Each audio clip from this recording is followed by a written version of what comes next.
Morning all of you. हमारी पहली class Java programming की, जिसमें हमने बेसिक हिस्ट्री ऑफ जावा कि जावा को डेवलप किसने किया, कौन से इंस्टीट्यूशन या सन माइक्रो सिस्टम में उसको डेवलप किया था। उसी के आगे हम जावा के कुछ फीचर्स, जावा बेसिक कल हमने डिस्कस किया था कि जावा एक true object oriented programming language है, और ट्रू ऑब्जेक्ट ओरिएंटेड होने के साथ साथ ही जावा के अंदर कुछ एडिशनल फीचर्स भी ऐड किए गए, जिससे जावा को और ज़्यादा highly secure, robust, multi threading, platform independent और पोर्टेबल, सिंपल, ये सब बनाया गया। तो हम जावा के जो बेसिक फीचर्स है आज हम इस क्लास के अंदर एक एक करके उन्हें डिस्कस करते हैं। अगर हम जावा के फीचर्स को डिस्कस करेंगे तो सबसे पहला जो फीचर्स है हमारा नंबर 1 वो है सिंपल। जावा का सबसे पहला फीचर ये है कि जावा is a simple and familiar programming language.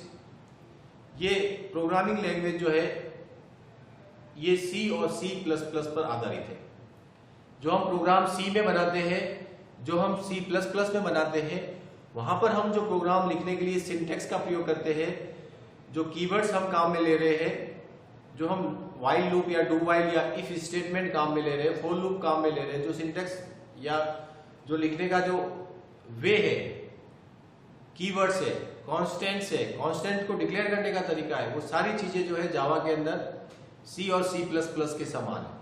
इसलिए जावा को सिंपल कहा जाता है, क्योंकि आपने सी और C++ को पढ़ रखा है, तो जावा को कोड लिखने के लिए आपको कोई एडिशनल टेक्निक सीखने की आवश्यकता नहीं होगी। इसको फेमिलियर कहा जाता है क्योंकि जो कोड आपने पहले से आप उस कोड पे काम कर रहे हो, उसी कोड को आपको लिखना है, उसी कोड से आपको जावा के प्रोग्राम भी बनाने हैं, इसलिए वो कोड आपसे फेमिलियर है। कुछ इस प्रोग्रामिंग लैंग्वेज में कुछ अनवांटेड फीचर्स जो होते हैं, सी और C++ के ऐसे फीचर्स जो प्रोग्राम में बहुत है या अधिकतर हम फ्रिक्वेंटली उसका प्रयोग नहीं होता है। For example go to statement है, ऑपरेटर ओवरलोडिंग है, पॉइंटर्स है। तो ये सारे जो टेक्निकल टर्म जो है या फीचर्स जो अपन सी या C++ के कह सकते हैं, वो फीचर्स जावा के अंदर डिलीट कर दिए, रिमूव कर दिए। सी और C++ के अनवांटेड फीचर्स को जावा के अंदर प्रयोग में नहीं लिया जाता। For example go to statement या पॉइंटर्स है, ऑपरेटर ओवरलोडिंग है, इवन हैश इंक्लूड जो आपका है, प्री प्रोसेसर्स वगैरह, वो जावा के अंदर उपयोग में नहीं आते। इसलिए जावा को हम सिंपल भी कह सकते और फेमिलियर भी कह सकते हैं। Java is a simple and familiar programming language. Java का दूसरा फीचर है कि जावा, ये आप सभी को मालूम है कि जावा एक ऑब्जेक्ट ओरिएंटेड प्रोग्रामिंग लैंग्वेज है। Object oriented program. अगर हम किसी लैंग्वेज को ऑब्जेक्ट ओरिएंटेड कहेंगे, और जावा के साथ एक और जुड़ा हुआ है कि ट्रू ऑब्जेक्ट ओरिएंटेड, ट्रू उप्स पर आधारित लैंग्वेज। बेसिकली C++ उप्स बेस्ड लैंग्वेज है, क्योंकि सी के अंदर C++ में हम क्लास और ऑब्जेक्ट से भी प्रोग्राम बना सकते हैं। अदरवाइज हम सी लैंग्वेज का जो मेथड है, it means procedure oriented programming का जो मेथड है, उससे भी अपन प्रोग्राम डेवलप कर सकते हैं। लेकिन जावा के अंदर दूसरा कोई मेथड काम में नहीं आएगा। हमें प्रोग्राम बनाना है तो हमें क्लास बनानी पड़ेगी। हम क्लास बनाएंगे, क्लास के मेंबर्स को डिफाइन करेंगे। आउटसाइड क्लास के मेंबर को एक्सेस करना तो हमें ऑब्जेक्ट बनाना पड़ेगा, और उस ऑब्जेक्ट से क्लास के मेंबर डिफाइन होंगे। It means Java is a true object oriented programming language. और जावा के अंदर बिना क्लास के कुछ भी नहीं होता है। हर काम को करने के लिए आपको क्लास बनाना आवश्यक है। और अगर ये ट्रू ऑब्जेक्ट ओरिएंटेड प्रोग्रामिंग है तो आपको उप्स के सारे फीचर्स इसमें मिलेंगे, जैसे objects and classes,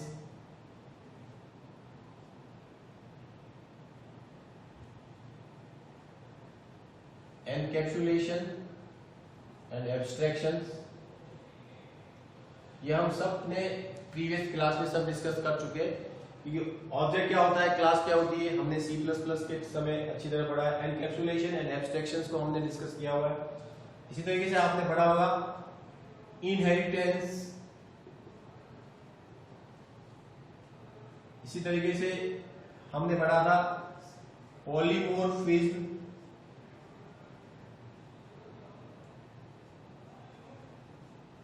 dynamic binding,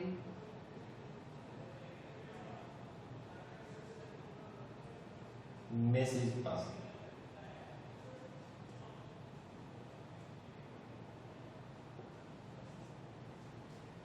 ये सारे जो ओप्स के फीचर्स है वो सारे एप्लीकेबल है जावा के अंदर।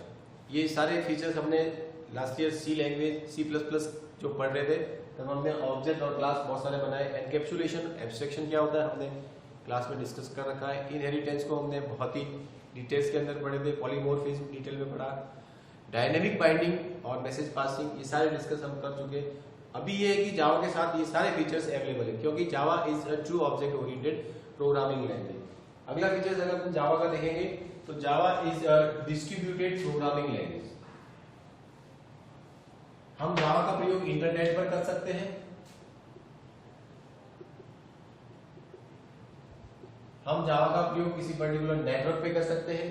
जावा में डेवलप एप्लीकेशन जो होता है उसमें इटसेल्फ ये कैपेबिलिटी होती है। जावा के पास ऐसी लाइब्रेरी है जिसके अंदर हम प्रोग्राम बना के उस प्रोग्राम को सेल्फ शेयरिंग कैपेबिलिटी दे सकते हैं कि हम प्रोग्राम को सर्वर पे रखें, इंटरनेट सर्वर पे रखें, क्लाइंट उसको शेयर कर सके। It means we can use Java applications as a distributed applications. हम जावा के एप्लीकेशंस को डिस्ट्रीब्यूटेड बना सकते हैं और ये सब फीचर्स डिस्ट्रीब्यूटेड बनाने के लिए जावा के पास अपनी खुद की लाइब्रेरी है। उन लाइब्रेरी का प्रयोग करके हम उन एप्लीकेशन को इंटरनेट या किसी नेटवर्क पर डिस्ट्रीब्यूटेड फॉर्म में प्रयोग करने के लिए डेवलप कर सकते हैं। अगला है compile and interpreted.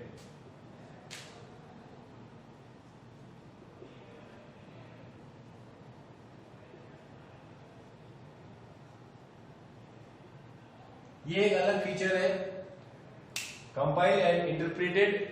It means अभी तक आपने जो प्रोग्रामिंग लैंग्वेज पढ़ी है या तो उसका प्रोग्राम कंपाइल होता है या उसका प्रोग्राम इंटरप्रेटेड होता है। जावा एक ऐसी लैंग्वेज है जिसका प्रोग्राम जो हम प्रोग्राम बनाएंगे वो प्रोग्राम कंपाइल भी होगा और इंटरप्रेट भी होगा।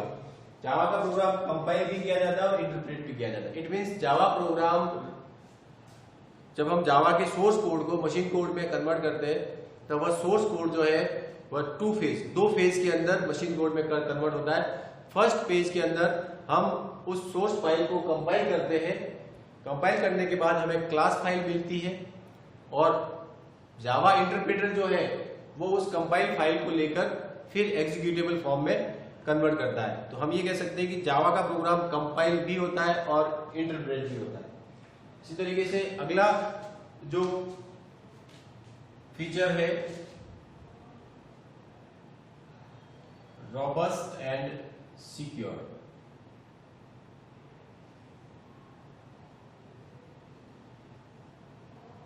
जावा के प्रोग्राम को हम रॉबस्ट और सिक्योर्ड एप्लीकेशन कह सकते हैं।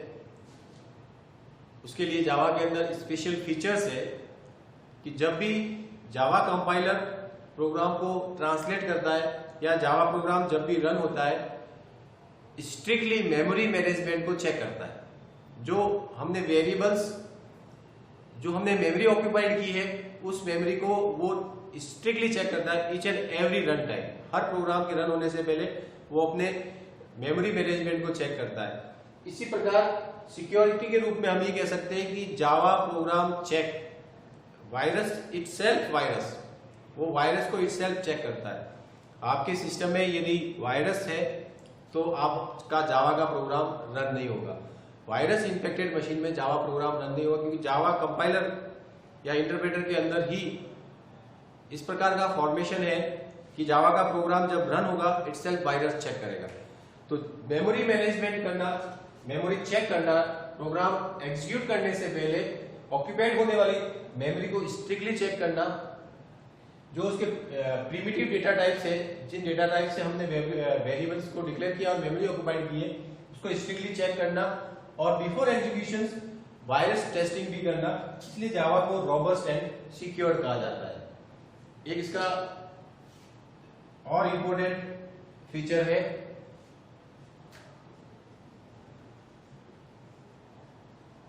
Platform independent and portable. Java program जो है वो प्लेटफॉर्म इंडिपेंडेंट और पोर्टेबल होता है। प्लेटफॉर्म इंडिपेंडेंट, जावा एक ऐसी लैंग्वेज है जिसे प्लेटफॉर्म इंडिपेंडेंट बनाया गया है। इट मीन जावा का प्रोग्राम हम किसी भी मशीन पर और किसी भी ऑपरेटिंग सिस्टम पर डेवलप कर सकते हैं। जावा प्रोग्राम डेवलप करने के लिए किसी स्पेसिफिक मशीन या किसी स्पेसिफिक ऑपरेटिंग सिस्टम की आवश्यकता नहीं होती है, इसलिए इस लैंग्वेज को प्लेटफॉर्म इंडिपेंडेंट कहा गया है। दूसरा पोर्टेबल, जब ये किसी भी मशीन पे डेवलप और रन हो सकता है तो जावा के प्रोग्राम को हम इजीली एक सिस्टम से दूसरे सिस्टम पर, एक मशीन से दूसरे मशीन पर ले जाकर रन कर सकते हैं। इसीलिए जावा का सबसे अधिक प्रयोग जो है वो इंटरनेट प्रोग्रामिंग में होता है। इंटरनेट प्रोग्रामिंग पे सर्वर पर जो आपके प्रोग्राम्स डाले हुए हैं वो हर क्लाइंट पे चल जाए। अब क्लाइंट सर्वर पर जो प्लेटफॉर्म या मशीन है, क्लाइंट की मशीन या प्लेटफॉर्म, उसका ओएस डिफरेंट हो सकता है। तो जावा का प्रोग्राम प्लेटफॉर्म इंडिपेंडेंट भी होता है और इजीली पोर्टेबल भी होता है। ये कुछ जावा के फीचर्स हमने डिस्कस किए। इसके अलावा और भी कुछ सिंपल फीचर्स है। एक इसका फीचर है मल्टी थ्रेडेड प्रोग्रामिंग।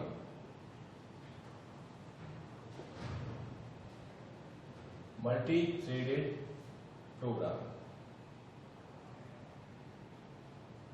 अभी तक हमने जो सी या C++ पे प्रोग्राम्स बनाए हैं वो सिंगल फ्लो एप्लीकेशन है, जिसमें प्रोग्राम एक फ्लो में चलता है, एक समय में एक ही ब्लॉक ऑफ कोड एग्जीक्यूट होता है। इसको हम इस प्रकार से भी देख सकते हैं।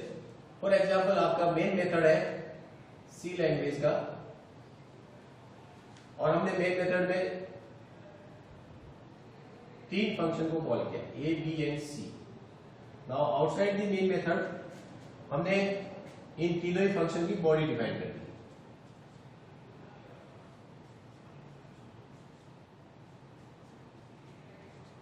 Okay, now when the compiler execute this code, first enter in the main method and first execute A। सबसे पहले A फंक्शन को एग्जीक्यूट किया जाएगा। जब A फंक्शन अपना एग्जीक्यूशन पूरा कर देगा तब वापस प्रोग्राम का कंट्रोल मेन मेथड में जाता है और फिर B फंक्शन को एग्जीक्यूट किया जाएगा और B अपना एग्जीक्यूशन कंप्लीट कर देता है। उसके बाद ये मेन मेथड में जाकर C को एग्जीक्यूट करेगा। इट मींस यहां पर एक समय में एक ही ब्लॉक एग्जीक्यूट हो रहा है। इस प्रकार के प्रोग्रामिंग फ्लो को सिंगल फ्लो एप्लीकेशन कहा जाता है, जहां पर पहले A अपना पूरा काम करेगा, A फंक्शन में लिखा हुआ जो भी कोड है वो पूरा एग्जीक्यूट होगा। उसके बाद B अपना कोड एग्जीक्यूट करेगा, उसके बाद C अपना कोड एग्जीक्यूट करेगा। जावा के अंदर हम इस प्रकार के प्रोग्राम को पैरेलल एग्जीक्यूट करवा सकते हैं। इट मींस हम इस प्रकार से भी प्रोग्रामिंग कर सकते हैं कि जो हमारे पास 3 थ्रेड है A, B एंड C, इनको सबको प्रोसेसर का इक्वल समय मिले, बराबर समय मिले। ऐसा नहीं हो कि A अपना काम पूरा कर ले और B पूरा करने के बाद B एग्जीक्यूट हो, B पूरा होने के बाद C एग्जीक्यूट हो, ऐसा नहीं। जो प्रोसेसिंग टाइम है उसका इक्वल डिस्ट्रीब्यूशन करके ये तीनों ही मेथड जो है वो पैरेलल चले। जिस प्रकार हमारा विंडोज ऑपरेटिंग सिस्टम करता है, जैसे हम विंडोज पे काम कर रहे हैं तो हम इंटरनेट से डाउनलोडिंग कर रहे हैं, हम हमारे सॉन्ग भी चल रहा है, हम गाने भी सुन रहे हैं, हम टाइपिंग भी कर रहे हैं। तो बेसिकली सिस्टम में प्रोसेसर तो एक ही है जो एक समय में एक ही प्रोसेस को पूरा कर सकता है, लेकिन जब आपने 3 प्रोसेस उसको दे रखी है तो वो साइमल्टेनियसली टाइम को डाइवर्ट करता है। इट मींस सबसे पहले तो वो अपने सीपीयू की जो प्रोसेसिंग टाइम है उसको स्लाइस में बांट देगा, सबको इक्वल स्लाइस दे देगा, फिर सबको एक साइकिल के अंदर टाइम देता रहेगा। कुछ रनिंग स्टेज में होंगे और कुछ रनेबल स्टेज में होंगे, इस प्रकार से। और उसके बाद जो रनिंग होगा वो रनेबल में और जो रनेबल है वो रनिंग में आ जाएगा। तो इस प्रकार का जो मेथड हम जावा में डेवलप कर सकते हैं, ऐसे प्रोग्राम हम बना सकते हैं और उसी प्रोग्राम को कहा जाएगा मल्टी थ्रेडेड प्रोग्रामिंग। जावा जो है वो मल्टी थ्रेडेड प्रोग्रामिंग को सपोर्ट करता है और इस प्रकार के एप्लीकेशन हम डेवलप करेंगे। और एक और फीचर है जावा का, वो है गार्बेज कलेक्टर।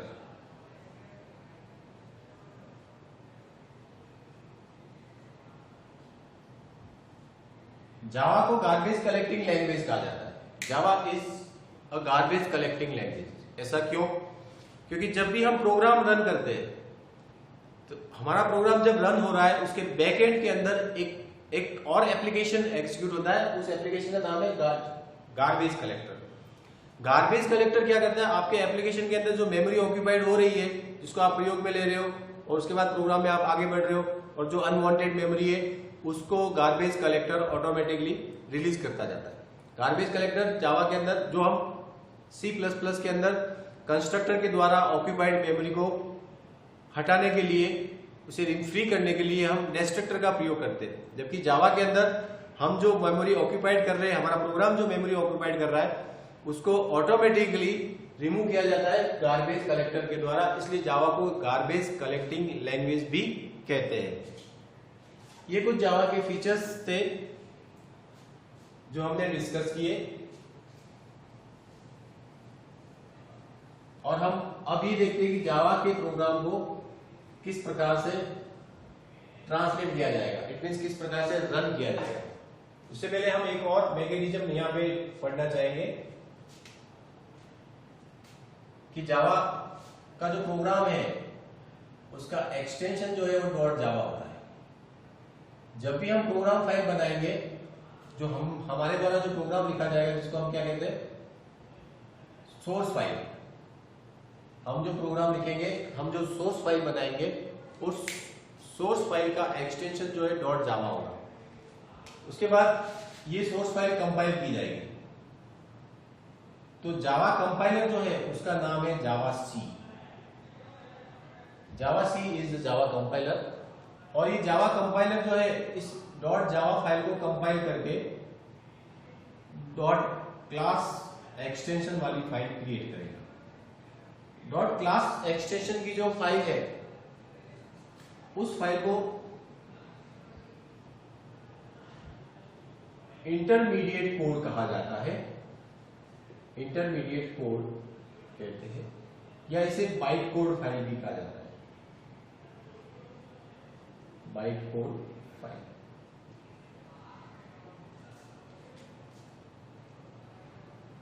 ये डॉट क्लास फाइल और जो हमने प्रोग्राम लिखा है, हमारी जो सोर्स फाइल है उसका नाम है, उसका एक्सटेंशन आएगा डॉट जावा। डॉट जावा से कंपाइलर जो है वो उसे कन्वर्ट करेगा डॉट क्लास फाइल में। जावा सी जो है वो जावा कंपाइलर है, कंपाइलर।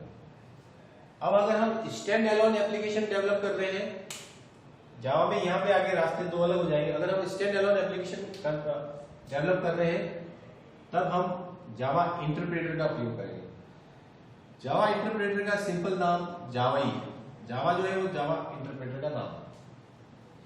इंटरप्रेटर इस क्लास फाइल को प्रोसेस करेगा और प्रोसेस करने के बाद, ट्रांसलेट करने के बाद फिर उसे EXE फॉर्म में, एग्जीक्यूटेबल फॉर्म में कन्वर्ट करेगा। तो सोर्स फाइल पहले कंपाइलर के द्वारा बाइट कोड में कन्वर्ट होती है, बाइट कोड फाइल जावा इंटरप्रेटर के द्वारा, जावा इंटरप्रेटर के द्वारा एग्जीक्यूटेबल फॉर्म में कन्वर्ट होता है। ये फाइल हमारे सिस्टम पर रन होती है। तो जावा का अभी अपन ने फीचर्स में भी डिस्कस किया था कि जावा का प्रोग्राम कंपाइल भी होता है और इंटरप्रेट भी होता है। जनरली आपने पढ़ा हो, आपने जो प्रैक्टिकल किया है अभी तक, उसमें या तो कोई लैंग्वेज होती है उसका प्रोग्राम इंटरप्रेट किया जाता है या उसका प्रोग्राम कंपाइल किया जाता है। लेकिन जावा का प्रोग्राम, जावा की सोर्स फाइल पहले कंपाइल होती है, इंटरमीडिएट कोड जनरेट होता है और फिर वह एग्जीक्यूटेबल फॉर्म में, यानी इंटरप्रेटर जो है उसको एग्जीक्यूटेबल फॉर्म में कन्वर्ट करता है। इट मीन जावा का प्रोग्राम कंपाइल भी होता है और इंटरप्रेट भी होता है। अगर हम एप्लेट बना रहे हैं जावा के अंदर, अगर हम स्टैंड एलोन एप्लीकेशन है हमारा, तब हम ये काम करेंगे। और अगर हम एप्लेट्स डेवलप कर रहे हैं तो हमें एक HTML फाइल बनानी पड़ेगी। हम HTML फाइल बनाएंगे और उस HTML फाइल में इस क्लास फाइल को कॉल किया जाएगा। उस HTML फाइल के अंदर उस क्लास फाइल को क्या किया जाएगा, कॉल किया जाएगा। और जो HTML फाइल है उसको किसी भी जावा सपोर्टेड वेब ब्राउजर में, ऐसा वेब ब्राउजर जो जावा को सपोर्ट करता है, जावा सपोर्टेड वेब ब्राउजर के अंदर हम रन करेंगे। जावा सपोर्टेड वेब ब्राउजर के अंदर हम रन करेंगे। जिस प्रकार जावा सी कंपाइलर है, जावा इंटरप्रेटर का नाम है, तो हम एक काम में लेंगे जावा सपोर्टेड वेब ब्राउजर, जिसका नाम है एप्लेट वीवर। ये हमारे डेवलपमेंट टूल्स का पार्ट है, जेडीके जावा डेवलपमेंट किट का पार्ट है। Java C, Java, applet viewer. Applet viewer एक जावा सपोर्टेड वेब ब्राउजर है। These are Java C, Java and applet viewer are part of the JDK Java development kit के part है। तो इस प्रकार से हम जब सोर्स फाइल बनाएंगे तब हम अगर स्टैंड एलोन एप्लीकेशन बना रहे हैं तो हमारा जावा सी के द्वारा डॉट क्लास में कन्वर्ट होता है, जिसको हम बाइट कोड कहते हैं। और जो बाइट कोड फाइल है, क्लास फाइल, इसको इंटरप्रेटर जो है वो एग्जीक्यूटेबल फॉर्म में कन्वर्ट करेगा। इसी प्रकार से यदि हम एप्लेट्स डिजाइन कर रहे हैं तब हम एक HTML फाइल बनाएंगे और उस HTML फाइल के अंदर उस क्लास फाइल को कॉल किया जाएगा। उस HTML फाइल को हम जावा सपोर्टेड वेब ब्राउजर के अंदर रन करके देखेंगे। तो इस प्रकार से जावा का जब हम एप्लीकेशन डेवलप करेंगे तब हमें ये पता होना चाहिए कि जावा का स्टैंड एलोन एप्लीकेशन कंपाइल भी होता है, इंटरप्रेट भी होता है, और जो एप्लेट है वो कंपाइल होने के बाद HTML फाइल में कॉल होता है।